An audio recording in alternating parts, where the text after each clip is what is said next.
Welcome back to the Describe Your World podcast. And today I'm here with one of my colleagues and whom I consider a good friend, Cathy. We both work for Colan, which is a company that I'm extremely grateful to work for. And we're going to dive into her story a little bit today. So welcome to the podcast, Cathy. Thank you, Travis. Thank you for inviting me. Of course. I'm really curious and extremely excited to learn a little bit about your story and some of your experiences and, what really makes you who you are, which I think is really important when it comes to understanding the company and understanding a lot about some of the things that you've overcome. So I think it'll be a really good conversation and it'll be cool to get into some of that. So what I normally like to do with my guest is whenever we get started is we'll start off with early life. So if there are any formative experiences you had as a child or anything you'd like to share about your family or education, that's always a really good place to start. Okay. Well, I was an only child. So I was, I guess, more mature because I was around adults more than the average child probably was. Although I had a lot of friends, of course, that I played with. And it was different then because we spent a lot of time outside. I mean, when I was little, I remember my mother, as soon as you had breakfast, it was sort of the instruction was, okay, go outside and play. And we did all day, literally all day long. We were outside. So it was a totally different experience than it is today for children. I kind of worry about that. We moved when I was in the fifth, 6th, and 7th grade. We moved to Pennsylvania. And that was really interesting because it was I should back up and explain that I was born in Charleston, West Virginia. And I had lived there until we moved to Pennsylvania. So this was in the same year that the Saturday Evening Post had an article on West Virginia hillbillies, barefoot hillbillies. And I was really teased pretty relentlessly when I got into this school in Pennsylvania. They didn't understand why I was wearing shoes. And of course, the 5th grade can be kind of tough anyway. But of course, that had not been my experience of West Virginia. I lived in the capital, and, I considered it every bit as civilized as the place we had moved to. We moved to Camp Hill, which is a suburb of Harrisburg, the capital of Pennsylvania. So I saw no difference. But anyway, that was very interesting. But it was pervasive because, as a matter of fact, the teachers felt the same way. And my father told me later that he had to actually go in and talk to the principal and have me move to another class because they had put me in the slow class. And he said he didn't understand why I was in the slow class. And the principal explained to him, well, she's been in the West Virginia school system and I'm sure she needs to catch up. But oh my goodness. That wasn't the case, and they moved me to the other class. So funny how those stereotypes mean a lot, or have an influence on the way people think. So that was part of my education. I think it's when you get a chance to move as you're growing up, I think that it definitely broadens your experience of life and gives you just a whole different perspective on people and places. And so that was a wonderful opportunity for me. And then in the 8th grade, we went back to Charleston, West Virginia. And of course, that's when my dad came back to be director of right-of-way for the state of West Virginia, which then later led to his forming his own. After I graduated from college, he started the business, so our Colan Associates. I guess he waited until I graduated from college because he knew it was going to be risky starting a new business. And it was. Yeah, it was. I went to West Virginia University and got a BS degree in English and political science. and I graduated in 3 years, got married, and had Karen and Kevin both by the time I was 23. I had my 2 children. Um, and I was still, I still wanted more education, but I was in Bluefield, West Virginia at that point, and didn't have a lot of, there were not, no opportunities to get a master's degree unless you wanted a master's in education, which I didn't want. So I decided to just go back to the local college there, Bluefield State, and study accounting and computer science. So I did that for 2 years just for fun at the undergraduate level, even though I already had an undergraduate degree. And then they invited me to stay and teach computer science for a couple years after that as adjunct faculty. So that was fun and laid a good foundation for all my passion for technology in the company. Yeah, I think there are a couple of things that kind of stick out to me. And I sort of knew a little bit about that foundation, that education foundation with computer science, but I didn't know that you pursued an English degree, which is really Mm-hmm. cool to me because my undergraduate degree is English and creative writing. So that's kind Mm-hmm. of a cool little connection. And Mm-hmm. then obviously transitioning from English to computer science and learning about technology is its own little interesting bridge to sort of follow. So I think that's really cool. It is interesting how going from one school system in West Virginia to Pennsylvania, it was just sort of assumed that you were behind and that you were Mm-hmm. going to have to catch up with everybody when your intelligence spoke for itself, and that really wasn't true. Yes, very interesting. So what was the pull toward English and political science? What were some of your interests at the time? Yeah. Well, I always assumed I was going to go to law school. I wanted to go to law school because my father was a Gotcha. lawyer. And then after I was married, I didn't really, and had children, that door of opportunity was not open to me really. Although we were, my husband was at Harvard Law School actually, and I decided, and that's when Karen was born. Um, I did apply to Boston University Law School and was not accepted. And it never occurred to me that there were like 100 other law schools in Boston that I could have applied to. Hmm. Just never occurred to me. And of course, nobody encouraged me. I had nobody encouraging me to, do anything further with my education. So that's what happened to that. Never did Hmm. never did follow my dream of going to law school. But I think, although I think it would have been nice to have a law degree in the position that I'm in with the company and have been over the years, the only time it would have benefited me really was I think it would have given me a little more credibility with some of the clients under certain circumstances. But I don't think it would have made much difference, honestly. Hmm.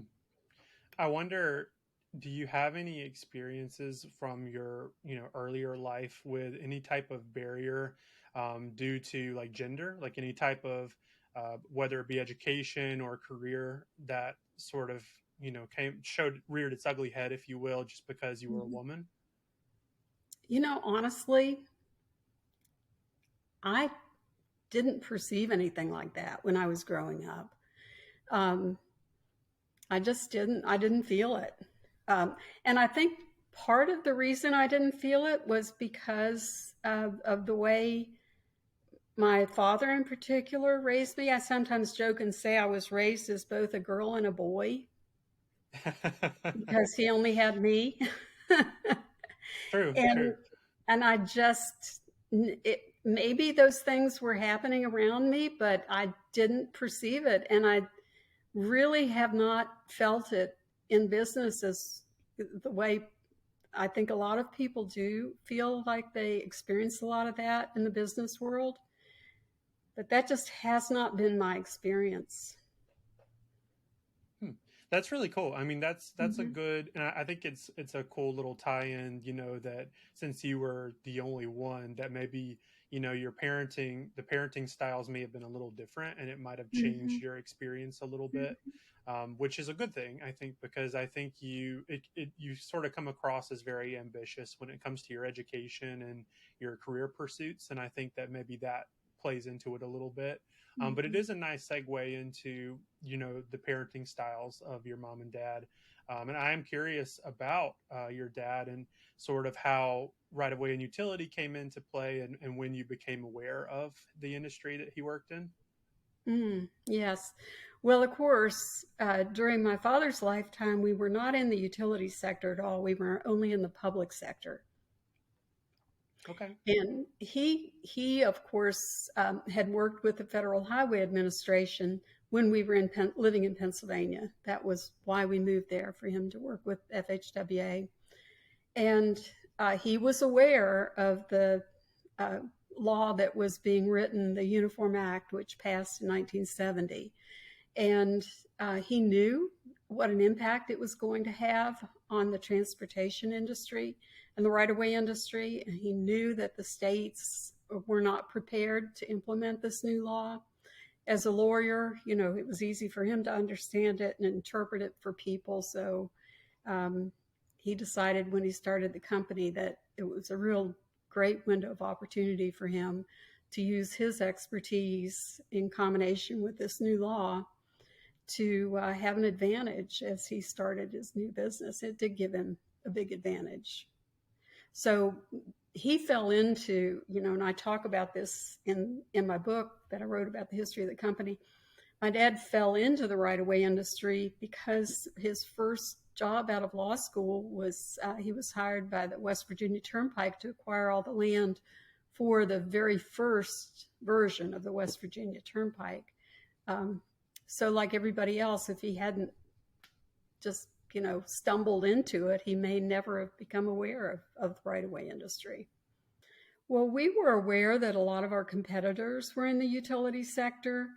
Um, and honestly, there was a time when I had, I did not have the respect for our competitors that I should have had because, I remember thinking, well, all they're doing is buying easements. And we have to go out and use eminent domain and buy people's homes and relocate homes and businesses. And it's true that in the public sector, you do, I guess, have a bigger impact on people when you need their property because often you're taking their home or their whole business. And in the utility sector, you are just usually just buying an easement. So from that perspective, you know, I always thought that it would be so much easier or must have been that much easier for people who worked in the utility sector. But now that we're in it, I have a lot more respect for um, for what we do in the utility sector and for what our competitors do in that sector as well. It's critically important, just as important. I sometimes say, and I kind of wish this would catch on, this concept would catch on that we we were involved in the public sector when we started the company. We were building the interstate highway system primarily, which was connecting transportation for the country. And now we're building the grid. We're connecting the energy system for the country. So that's we've pretty much transitioned from transportation to energy. And it's really cool too because I've worked directly on a lot of those like solar projects and a Mm-hmm. lot of those really modern projects, and just thinking about the environmental impact and how we sort of transition from this place of developing roadways and developing pipelines and electric lines into now developing like resources for people, like to Mm-hmm. sort of make the environment cleaner and make it the world a better place. There's a huge impact that sort of is like an undercurrent for everything that's going on. And Mm-hmm. that's sometimes overlooked, I think, because we get so busy and we're so caught up in our day-to-day, maybe routine or mundane tasks, that we forget that all of this work is really for progress, which is part of the Mhm. slogan, confidence and progress. That's right. Inspiring confidence and progress. Absolutely. So I like to go back just a little bit to the founding. Your dad started his own company, which is a really significant thing. Taking the experience that he had working for the state, and then his experience, his education, and starting a company. So, do you remember what was that like, or do you remember some of the significant aspects of that? Well, it was very small at first. I remember his first office. I think in the archives we have a picture of him in the first office. It was really a one-room office that measured maybe 20 by 30, and he has about 6 desks in there, and everybody's working in an open, crowded area. Um, that was how it started. Um, and he used a lot of people from, he had been the director of right of way for West Virginia. So West Virginia DOT had a policy of, they were actually trying to cut back on their budget. So they were allowing people to work shorter weeks and retire early, have flex time with their vacation.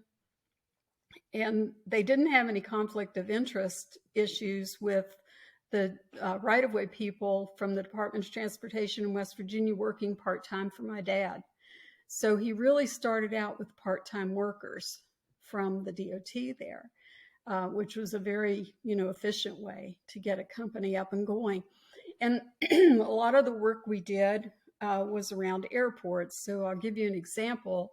The first phase of an airport project is to go out and do a needs assessment, where you knock on every door and talk to every property owner and find out who lives there and what their needs are going to be.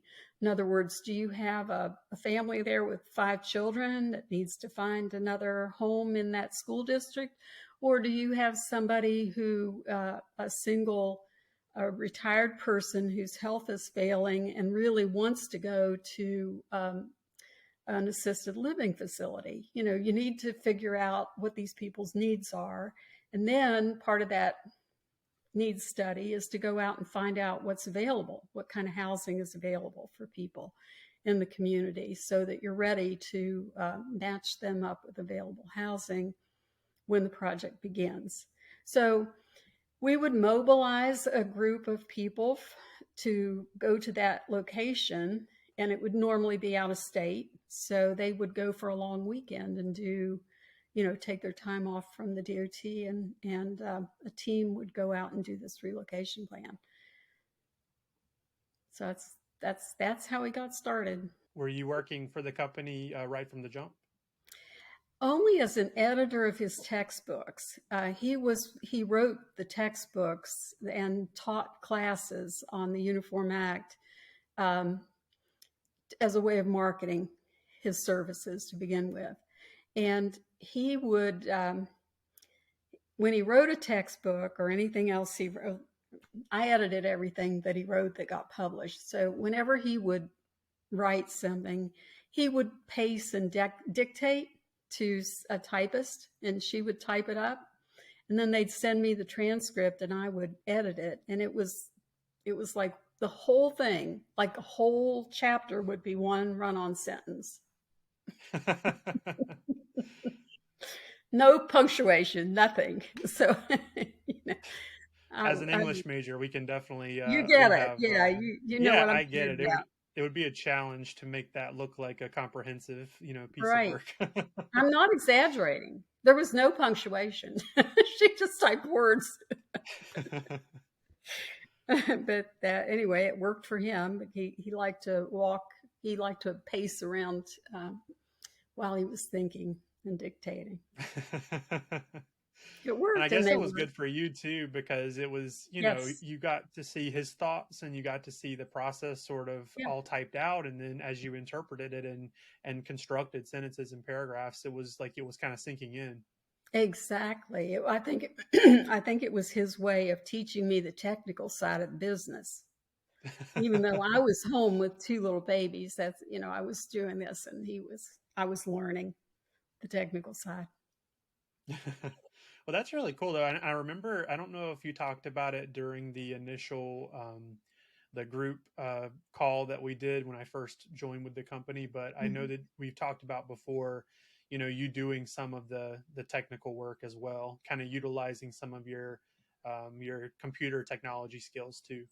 Mhm. Oh, yes. Well, that was later. Um, yeah, that was maybe 10 years later that um, after I took the computer courses at Bluefield State, I started working with the company as our only IT person. Oh my goodness. Yes. Well, remember, this was in the 1980s. So this was, uh, we were in the DOS era. Windows actually came into, was the operating system that was brand new in 1989, 1990, right after my father passed. The, the operating systems moved from DOS to Windows. So the whole time I was working as our IT person, I was in a DOS environment, which I still, Okay. you know, I loved it because, right at the prompt, you could write in BASIC. You could access. Now I don't know how in the world you get to the programming side in Windows, because I never did it after that. I had to quit doing it because I had other responsibilities. But um, I enjoyed doing it. I really enjoyed the computer part. It's a lot of fun. It's cool because it's almost as if, and I'm sure it's true because you were there from the beginning, but you've done, a lot of the different roles that are Hmm. still a part and still functions of the company. So you have this personal understanding of what, Hmm. each person has to experience depending on the role or that position. Hmm. Yes. Yes. I've definitely worn a lot of hats over the years. Now, one of the things I did when I was our IT person was I was using a program called RBase. I don't know if you've ever heard of it, but it's basically a report generator. It made it really easy to you'd create your fields, um, and your files, and then you could create reports around those and do programming to, if you need to customize something in the program. But it was it was pretty easy to work with. It wasn't programming from scratch. Mostly it was a report generator. So most of the reports I was generating were project reports. So it also gave me a really good understanding of how the projects worked, what the process was. And, I was working with a lot of our project managers on the bigger projects to create the reports they needed to track those projects. Yeah, that's awesome. It's just another example of, having the technical language and Mhm. the sort of the synopsis and the information, the data associated with the project just in front of you with you manipulating it. So you were interacting with people like face to Mhm. face to understand what they were doing with the project, but you were also kind of seeing all of the underlying information in motion. So just more absorption and more a deeper Right. understanding of what was happening. Yes. Yes. Do you have a favorite as far as all the different roles and types of workers in ORC? Do you have a personal favorite role? Hmm. Um, yes, I guess it was the most fun for me when it was the hardest. Honestly, those first 10 or 15 years after my dad was gone, and it was quite challenging, but also really rewarding. I I love wonder, that. in his absence, when did you begin taking on more of a leadership role and more of a leadership stance? Right after the funeral. Oh, oh my gosh. So you were right at the helm immediately. Yes. Yeah. So that is a challenge because Yeah. everything that was once his responsibility, where you were absorbing that information and understanding, now you had to, put it in action and actually, lead Yeah. the company. Yeah. It was so interesting because right after the funeral, we went back to the office for, how people have a little food and celebration of life after a funeral. We went back there, and then after a while, we went upstairs to the conference room, and um, my managers, who had, I very soon I assembled a team that I called the senior managers, but that was the group of people that were there, people who'd been with the company, managers who'd been with the company for a number of years, had come in for the funeral, and they sat around the table and they just all looked at me in unison, like they almost, I guess they literally said, "What do we do next?" So it was it was an interesting dynamic. It, you know, they just handed it to me, so I didn't have to fight for it. And what were some of the changes, or how did you take that position and begin evolving the company into what it is today? What were things that you noticed maybe that weren't as optimal, and maybe some things Mm-hmm. that you maintained that were working really well? Mm-hmm. Well, we made a lot of changes. The first year, however, the first year I really did nothing but settle the estate because it was a mess. Um, Right. I I had, two other women partners. My dad had sold stock to Libby Braley and to Fran LaMonica. So the three of us were now owners, although I was the majority owner after his death. And Libby was really more the technical expert than I was at that point in time. So she continued the day to day business. And I went to uh, settle the complications of the estate because my dad had died without a will, and it was pretty complicated. Hmm. I'll just give you an example. He was so busy that he never did his expenses Oh my for gosh. like the last 10 years. I literally found a suitcase that was cram packed with receipts. And he also had borrowed money from time to time from the company. And for the first couple times he borrowed money, he had a note, a written, so it was recorded as a loan, but it was not recorded as a loan for most of them in recent years because they were just too busy just trying to exist.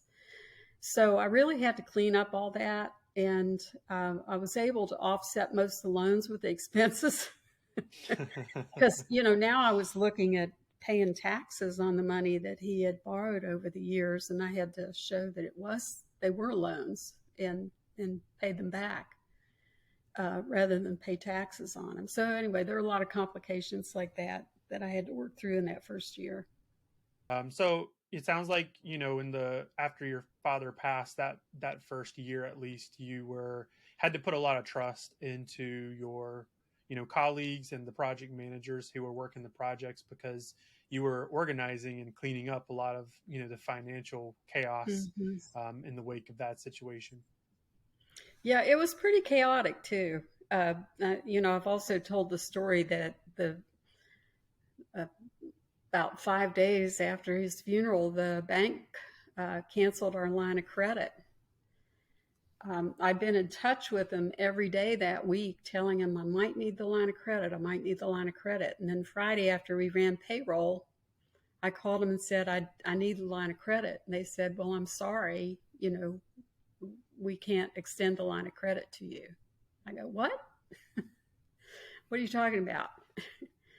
And they said, no, it's just, we feel it's too risky to extend a line of credit to you. Now, Right. this is a time when I did experience that.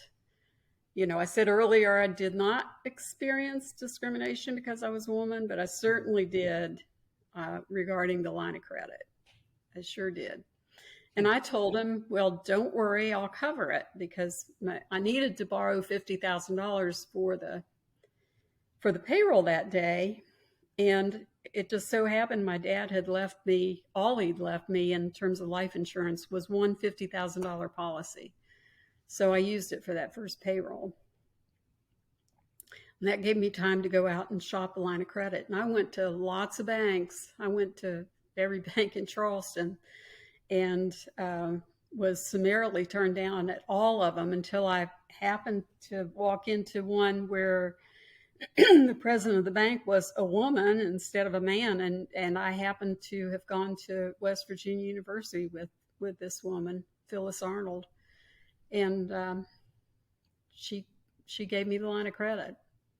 If it weren't for that, we wouldn't be here. Do you think that the fact, I mean, I know obviously there's a good blend and a nice mix of, men and women who have all sorts of leadership positions now, but do you think having that foundation of female leadership shaped OR Colon in really significant ways? I think um, I'm sure it did, but I would say in general, women are probably I rely more on intuition probably than a man would, and I think in general women tend to be more empathetic. Um, in fact, as the company grew and I hired more professional managers, they had to pretty much counsel me to be a little bit less empathetic. As we created our HR department and so forth, they would constantly be holding me at arm's length because I'd want to be doing things for the employees that they would say, "Now you can't set that precedent." So, in the early days, I didn't have any professional advisors to warn me off from doing things that I wanted to do, and so I did them. Obviously, kindness is something that people should demonstrate to others, but in the business world, it's tough because there are a lot of times when empathy and kindness can restrict you from pushing forward and growth. So it's a strange relationship that's sometimes hard to overcome. Well, it's different when you're running a company, and the bigger the company gets, the more important it is to be consistent and to be careful not to set a precedent that you can't sustain, um, Right. for everybody because you do want to be consistent. So I understand. Uh, I understand, but it doesn't come naturally for me. I have to be um, um, educated. In those early years in that leadership role, who would you say, or do you feel comfortable sharing who, maybe one person who taught you the most, or someone who taught you something extremely important about leadership that you still utilize? Hmm. Well, I inside the company, the person that I remember the most was my administrative assistant, Barbara Satoff, that worked with me for 10 years. We had such a great relationship, and she was so supportive. It was just amazing. And, that's the period of my life that I miss, being in the office every day with a whole office full of people around us and um, having a right hand person. It was just a whole different era. And she was very supportive. Let me give you an example. She just literally took care of me. I don't know if that, she literally took care of me. I mean, if she saw I was too stressed, she would literally come over and say, "Come on, we have to go shopping." We'd walk down the block and walk around the block and look in a window or something. Um, or if I was having a particularly rough day for some reason, and I don't remember the context of any of this, but she'd run over to Dairy Queen and put a little sundae in front of me. Oh, that's So sweet. yeah, it was so sweet. It was so sweet. It, it's nice when you have people that TLC around you like that. So transitioning from, that time of sort of restructuring from a financial perspective, getting everything in order, and obviously you sacrificed what was left to you to make payroll, which is incredible in itself, just because you struggled through that line of credit. So what came next? What were the big moments that, sort of defined how everything developed from there? Well, um, we had a lot of complications early on in the company internally because the my I mentioned that I had the two women owners, co-owners with me, and my my father was a my mom died when I was fairly young, and my father remarried the year he died. So he had just remarried, and he married one of these women, Libby, a couple months before he died. So that complicated things a bit. And I, you know, I finally sat down with her and said, I could not, I said, Libby, I can't be business partners with you. So I'm either going to sell my shares to you or you're going to sell your shares to me because we can't be business partners. And it was because I just didn't like the way um, the type of business person she was. She she Okay. she was not she could be very unpleasant. Let's put it that way. Um, I'll give you an example. I remember one day she was upset with the clerical person and she took a file and smacked him in the back of the head with it. Oh, wow. So I didn't want to be partners with somebody who behaved that way. Um, and that was just the tip of the iceberg. We had a lot of conflicts as partners. It wasn't working out. So I just told her, I'm not going to do this. I'm not going to be your partner. So I was able to have a mutual friend negotiate with her. And we bought back her stock, and I bought back her stock and Fran's stock. And then I became the sole owner of the company. And it wasn't until then that I could really make, the changes that I wanted to make in the company. And I said, that's when we started to be a professional company. Um, Hmm. so it made a big difference. So if you think back, do you ever watch? Did you ever watch the show HBO series called Mad Men? I am familiar with it, but I have not watched it. Okay, well, in the '70s, that's what offices were like. That's not unusual, that people were drinking and smoking in an office, Hmm. and all that stopped when I bought back the shares from Fran and Libby. There was no more drinking and smoking in the office. It was, we're here to work. So instead of, it was just a different environment. I was able to create a different environment altogether. A pretty striking change just for that small change, just making everything more It was huge. professional, more orderly. It was huge. It was huge. Um, and I put a lot more, and this all happened within the first 2 years. Hmm.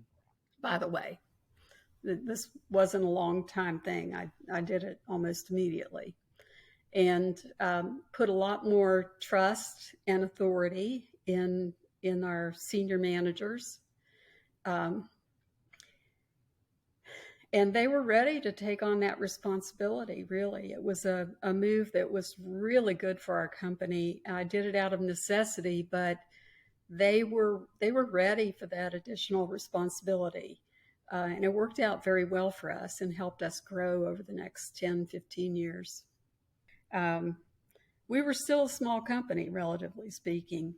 I think it was in 2000 that I believe that, I'm not sure that's the right year, that we had 100 employees. And that's when I added an HR person. I had a lot of resistance when I started adding professional level people in HR and added a CFO. Had a lot of internal resistance, and a lot of my home office staff left. I'm not, it's not like they got mad and left, but they were uncomfortable as we created a more Mhm. professional setting in the business because they thought they were doing all those things, and they were when we were smaller. But as we got bigger, they really, they said, well, just tell me how to do it. I can do this. This is what I do. And I said, well, if I knew how to do it, I'd tell you how to do it. But it's time that we hired somebody who knows more than we do in these different areas. So we did. And that was the beginning of, our ability to begin to grow. Um, and then I would watch the trends over time, Travis. So whenever I saw we were plateauing, I would realize that we had reached some kind of point of constraint in the business. And I would, um, work with our other managers to create a strategy around, why have we plateaued? We go through a growth Mhm. spurt and then we plateau, and go through a growth spurt and then we plateau. Sometimes it was the external market, but a lot of times it was in our internal structure. And by changing our internal structure, we then were able to grow again. And Hmm. it was at one of these points when we were trying to create a strategy to get out of a plateau that we decided to get into the utility sector, that would be Right. um, an area of growth for us. But we tried other things before that. We tried to open an appraisal division. We had an environmental division at one time. So, we tried and failed at some other um, ideas to expand our services. But when we got into the utility, um, it worked. And what would you say was, I guess, that period from the point when your father passed away to the point that you added the utility division? What would you say was the biggest project or the project that had the most impact? Oh gosh, I thought you might ask me that. So I gave some thought to it. I have a whole bunch of memories around projects that are incredible. Um, Mhm. but let me share one from one of the early big projects was right after he died. We bid the Veterans Expressway over in Tampa, and I think it was the first design build project in the country for a highway. If not the first, I don't know what was. I really think it was. This was when design build was a brand new idea for highways. So when we bid this, we were we were selected for it. But like I said, this was just months after my dad died. So Mm. our competitor appealed their decision, and we actually had to go to court over in Tampa um, because they were appealing the award. And the most interesting thing happened in the courtroom. We were just milling around getting ready for this hearing, and I walked out into the hall and I saw a man standing out in the hall, and I thought, he looks kind of familiar. So I walked up to him and said, golly, you look familiar.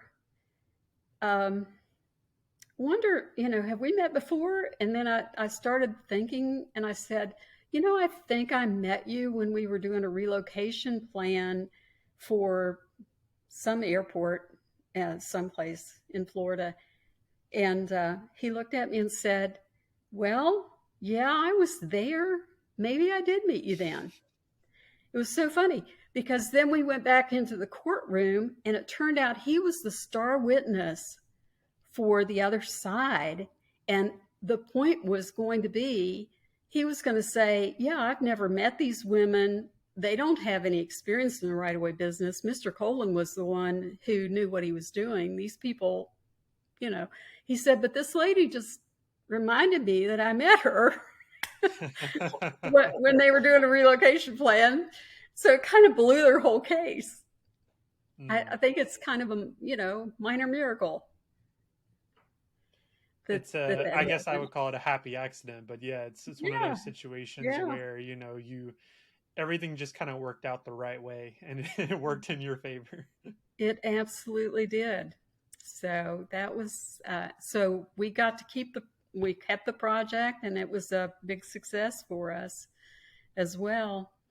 Um, I have another memory of we were part of the team uh, for the Comprehensive Everglades Restoration Program. This was many years later.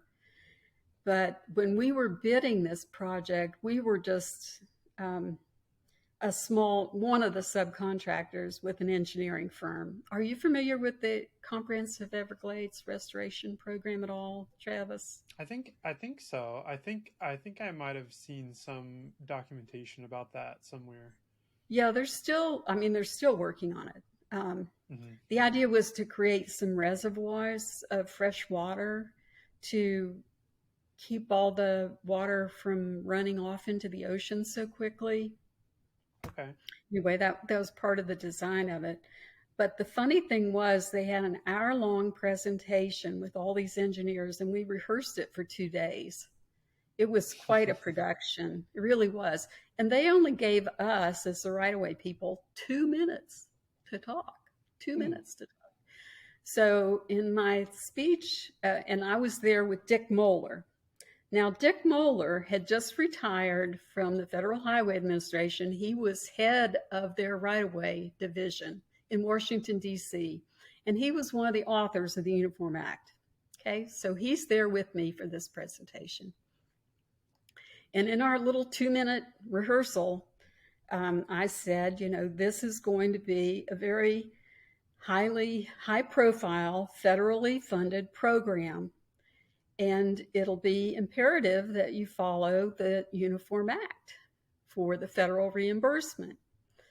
Um, and that was part of what I said in those 2 minutes. So after she heard that spiel a couple times, the lady who was managing this whole production team came over to me and said, you know, I know you think this is important, but do you think maybe we should ask an expert?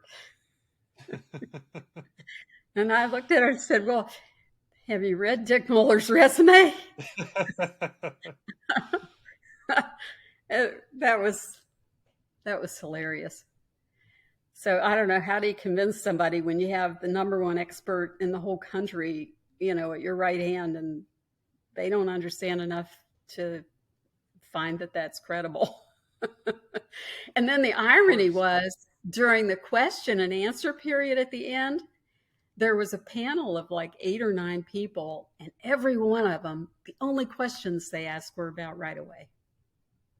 And all those engineers were like, what? Wait a minute. They don't count. They're not important. Why are you asking them questions? It was pretty funny. And at the end of the day, I think it's still the case that, it's all about people. It's about the Mm-hmm. expertise, it's about the experience, it's about the relationships. And I think just from a personal perspective, I think that's one of the big things that sets the company apart is how, deeply connected the people are, even despite, and I guess we could talk about COVID a little bit too, but in spite of not being in that office environment, which you said you missed, there Mm-hmm. are still these relationships that sort of shine through. And we use technology obviously to overcome the distance, but it's really kind of reflects back on your story that people are really important, and what those people know and what they know how to do is really important. Mm-hmm. Let me share another story with you. That we had a project at Little Rock Airport, and there was a group of people who were um, complaining in the community that they just felt like they weren't being treated fairly. So I spent some time down there to do a little research and figure out what was going on. And what I told them to do, and they did it, I said, I want you to take before and after pictures of all the. This Little Rock Airport was in a kind of a poor neighborhood. The homes they were buying were a poor neighborhood. And we were buying lots of homes around the airport. Um, I said, I want you to take before and after pictures of the home that we buy and the home we put the people in, and get some testimonials, if they're happy or if they're dissatisfied. Let's Hmm. find out. And we put together like pictures. We got the before and after pictures and the testimonials, and we framed them and put them all around the office walls. And we made a little deck or a booklet to take back to the commissioners because they were getting this negative feedback from the community. So I met with the community leader who was leading this protesting. Her name was Peaches. And so in a meeting with Peaches, I said, well, Peaches, explain to me, what is it that you feel we should be doing differently? Why are you dissatisfied? And she said, I've read this Uniform Act. I understand it. And it says that we should get equal to or better. And I want better. So, she had an $80,000 home, and she wanted a $300,000 home because the Uniform Act Oh. said equal to or better. So, I mean, that was the whole source of what they were complaining about, was this lady's interpretation of that phrase in the Uniform Act. So that was, we all, anyway, we put together that book of the before and after pictures and took that with us to the next commissioners meeting. And it was a great rebuttal to all the noise that she and her small group of people have been making on that particular project. I'm sure it's still the case, for people who are either giving up the right of part of their land, or if they have to be relocated or their properties being purchased, that I'm sure it's still the case that at some point human nature kicks in and what's being offered doesn't feel like quite enough. Of course, it always feels that way, especially when it's your home. Hmm. Absolutely. That's why it's so important that we are really professional and know what we're doing, and give people the right information. The worst thing that can happen is to go out and give somebody a piece of bad information, because then they don't trust you. And once you lose that trust, when they find out you were wrong, it's much better to just tell a property owner, I really don't know the answer to that question, but I'll get the answer and get back with you, rather than Hmm. to just make it up. And you know, years ago, I think um, we were better than most firms in our industry in that public sector of really knowing what we were doing when we went out to explain the benefits to property owners. I think some of our competitors were much too casual about it. I remember we were seeking to team with another company in Atlanta when we were going after an Atlanta airport project. And I remember meeting with this gentleman, and we felt like it was an important alliance because he was local, and we wanted somebody local as a partner on this. Um, but I was just um, taken aback when he told me, he was telling me he was trying to negotiate for his part of the contract. And I said, well, we'll give you as much of the contract as you can provide qualified staffing for. And he said, well, don't worry about that because I can train anybody to do this in 2 days. I go, Hmm. okay, that's not good. Yeah, it's not enough time. That's not enough time. But I think that's how some some people, apparently, at least this person, thought that that was enough. And I'm curious now to just kind of looking at reflecting a little bit on the modern environment of the company, Mhm. post COVID or, during COVID, however you'd like to look at it. Obviously things changed a lot because obviously a lot of people were Mhm. sent home and technology had to accommodate people to work from home. Meetings Mhm. are held often via Microsoft Teams or on video chat or via phone call versus being face to face. So, what do you think some of the modern challenges are? Just looking ahead at the way that the company's structured and the way it's functioning now. Mhm. Well, I actually love all the changes that we made through COVID. I'd already been working from home for about 10 years before COVID, and I felt Hmm. uncomfortable about that. Now I no longer feel uncomfortable about it because that is, that's quite acceptable now. Hmm. So that, for me personally, that was good. Even though I missed the office environment, I had given it up many years prior to that. Mm. So for me, it's good, but I think it works for us as a company because we put together so many. It forced us to use a lot of new tools that we kind of knew they were out there, but we were reluctant to make that change, like using the DocuSign that we use now, the e-recordings, so much that we can do now that makes us more efficient. And I think that people are happy working part time in an office and part time from home. Certainly, Hmm. everything I read about national statistics, companies that are forcing their people to come back to the office environment on a permanent basis, those employees are not happy. They don't want to do that. Hmm. And the thing that it really surprised us how productive people were working from home. Uh, there were very few exceptions. Mostly people were more productive working from home than when we had an it was the norm to come into the office every day. It's because they get up with their cup of coffee and start working. They had Yeah, stuff they wanted to do and they just start doing it 5 o'clock in the it's a really morning. interesting point when we're talking about the modern world and modern business. I know for me, I tell my parents, my family, and friends all the time when I'm able to wake up and sort of find my way over to my computer and log in and start working, there's just a level of comfort and security in that. And Mhm. obviously, we're social animals and human interaction is really important.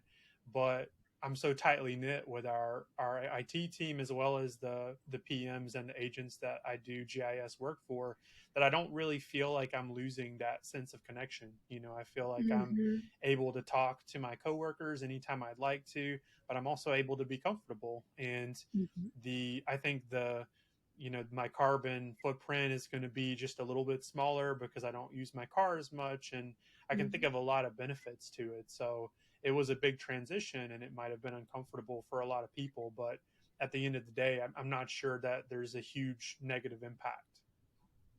I think long term it's going to be good for us as Hmm. or us as a company. Us as a society, I'm not sure because you're right. People do need that social interaction.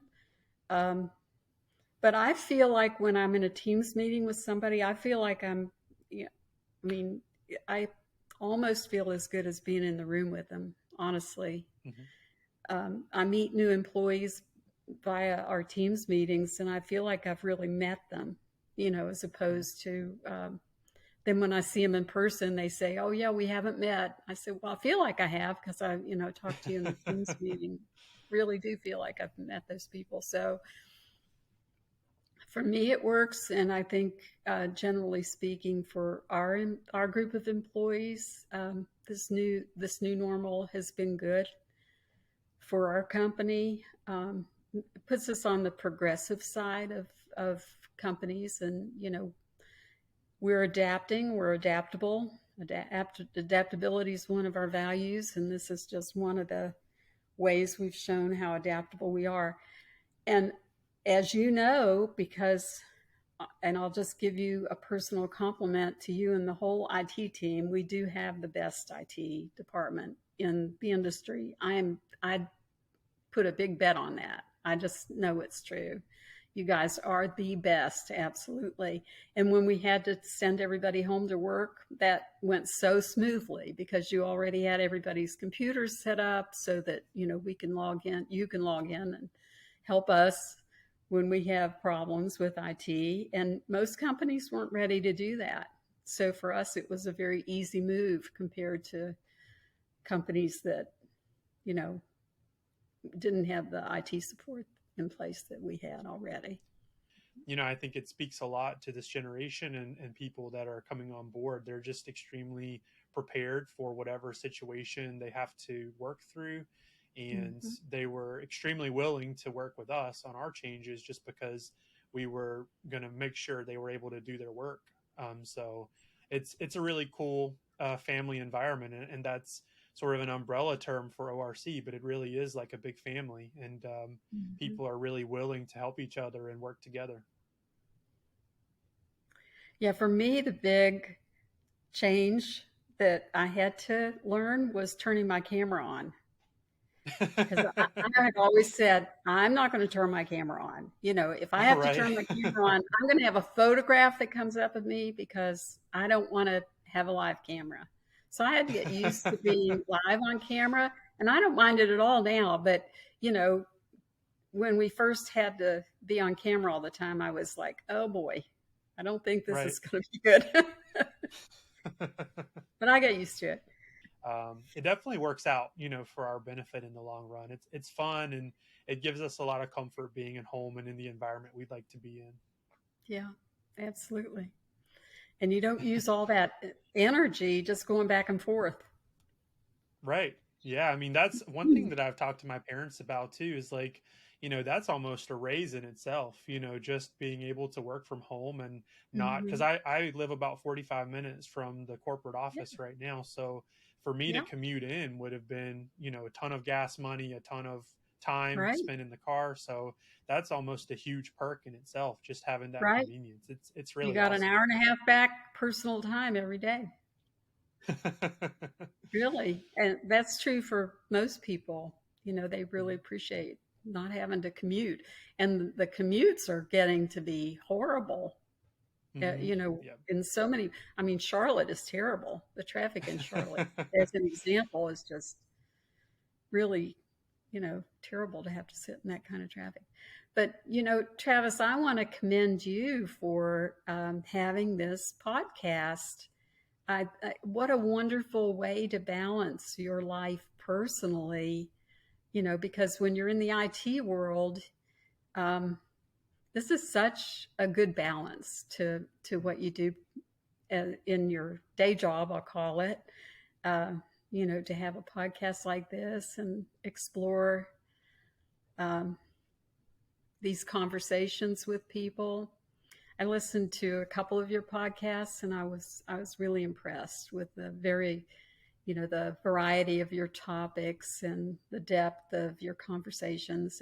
It's really interesting.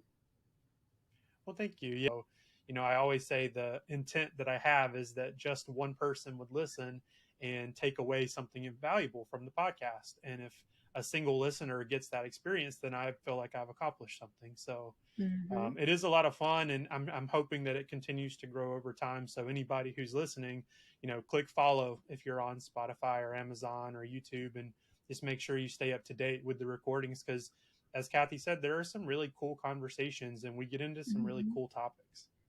Yes, you do, and quite a variety. Quite a variety. Yeah. Well, before we wrap up here, I have a little game that I like to play. If you've listened all the way through, I'm sure you're familiar with it, but I do this with all of my guests, and it's basically a Okay. series of 10 questions. And it's just a little come up for air moment so our listeners can get to know some simple things about you. So if you feel comfortable with that, we can go ahead and take care of those. Sure. All righty. So, what's your favorite word? Hope. Okay, cool. What's your least favorite word? Mm, fear. Okay. I like the contrast there, hope and fear. What excites you? Change. What upsets you? What upsets me? Hmm. Anger. Hmm. What sound or noise do you love? Piano. Oh yeah, I'm a musician. I love piano as well. What Mm. sound or noise do you hate? Not fond of the violin. A little bit screechy at times. And yeah, unless it's I have heard violinists that are really good, but I've heard a lot that Mm. aren't that I don't want to hear. my wife my wife loves to make the contrast of the violin and the fiddle. She finds it very Mhm. fascinating that it's the same Mhm. instrument with two different names. Uh-huh. Yeah, yeah. What I motivates you to act every day when you wake up? mm,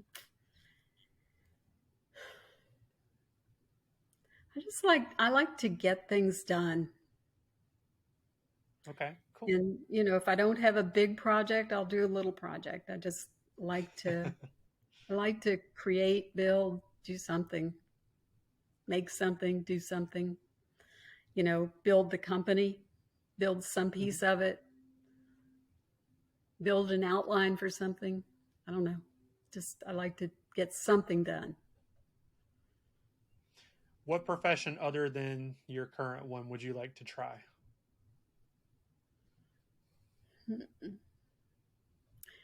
Well, I think I know I've said, um, if I were going to go back and get a master's degree, I might get it in demographics. I Ooh, just find that interesting. field interesting. I don't think demographics lie. You can look at demographics and they're a good way to predict a lot of things. Mhm. So I like things that are solid predictors of other things. What profession would you not like to do? Hmm.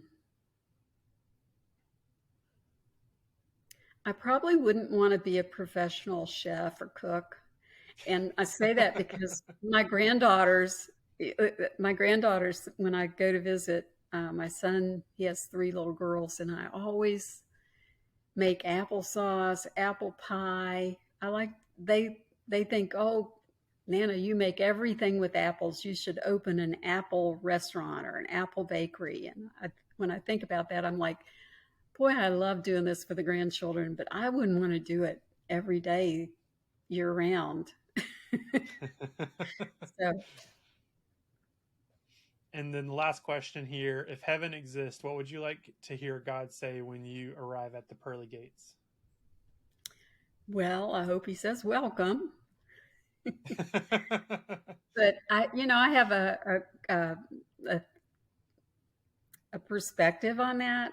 When I think about the infinite Mhm, um, and infinity, I think that the definition of infinity is there is no beginning and no ending. mhm, So I believe rationally. I think about it and think that um, we experience, we begin to experience heaven now. mhm. Or Cool. Well, not. those are all of my questions.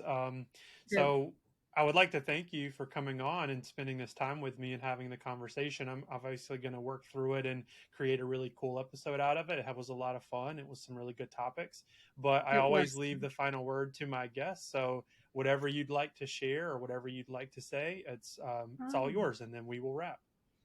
okay. Well, we're just getting ready to publish our 2022 ESG report for the company. So I'd encourage you to look at that. It'll be on our public website, and we'll do a little bit of publicity around it. But I think it's something that all of the employees would enjoy reading because it's a great overview of us as a company and what our priorities are, um, and how that all fits together into the environmental and social and governance of the company.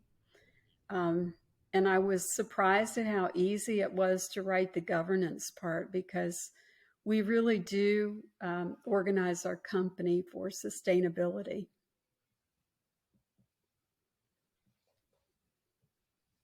That's awesome. Yeah, Mhm.